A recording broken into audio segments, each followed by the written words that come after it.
am I? Why am I here? Where am I going? In the name of all that is indecent, Christians have tried to answer those questions by following alleged holy men, living and writing in a time of profound ignorance and moral depravity. Obviously, the answers that came back were not exhilarating, but dark and terrible.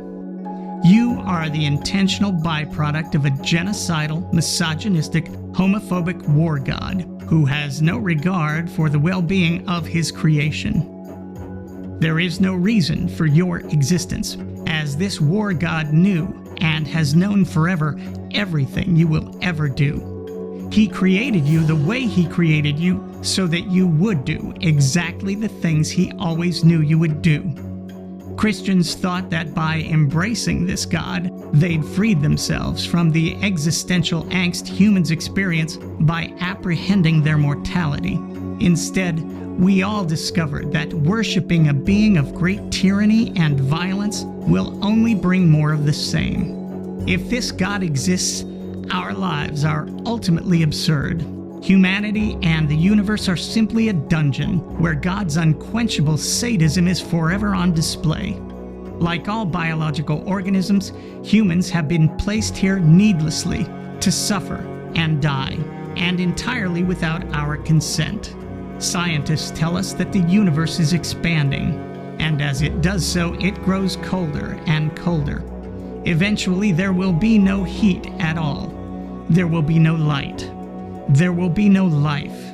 This is not science fiction. But if this God does exist, most people are doomed to a fate infinitely worse. An eternity of violent abuse, misery, and suffering. Now, what does all of this imply? It means that life itself is absurd if the Christian God is real. It means that the life we do have is ultimately without meaning, value, or purpose, as this life of pain and suffering was never necessary, and forever prior fastened to a fate beyond our control. If we all pass into heaven or hell when we die, and that fate has always been known, what ultimate significance can be assigned to any life? Our destiny was and is forever determined. Even the mosquito will evade this eternal torment, but not us. This is the horror of Christianity. Even the lives of those spared the torments of God's wrath will have to live forever knowing that their friends, family, and loved ones have not been so lucky, created only to suffer forever. Even more distressing, there is only one thing in life that will ever matter: believing that Jesus is God.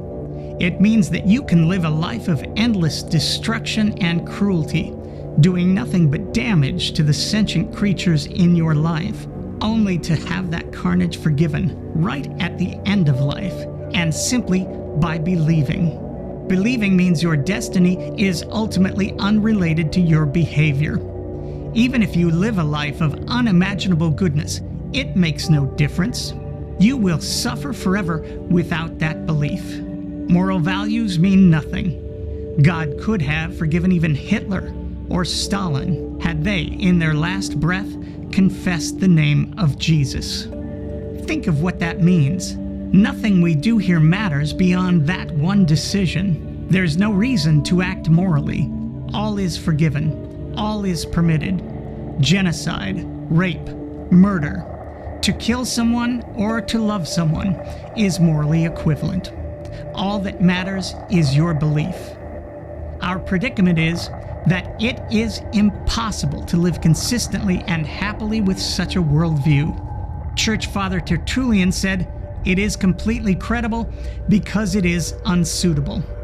The Christian philosophers Augustine and Aquinas advocated torture for those whose beliefs were not exactly correct.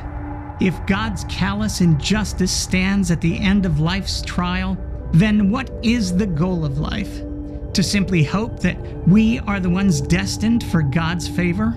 Can there be any reason for this life when God created this world with no other fate imaginable? No, there is no reason. If this God exists, life is pointless. We need to wake up and understand the gravity of the alternatives. Life without God may be frightening at first. It may require us to put aside our egos and no longer think that we are the main characters in this cosmic drama.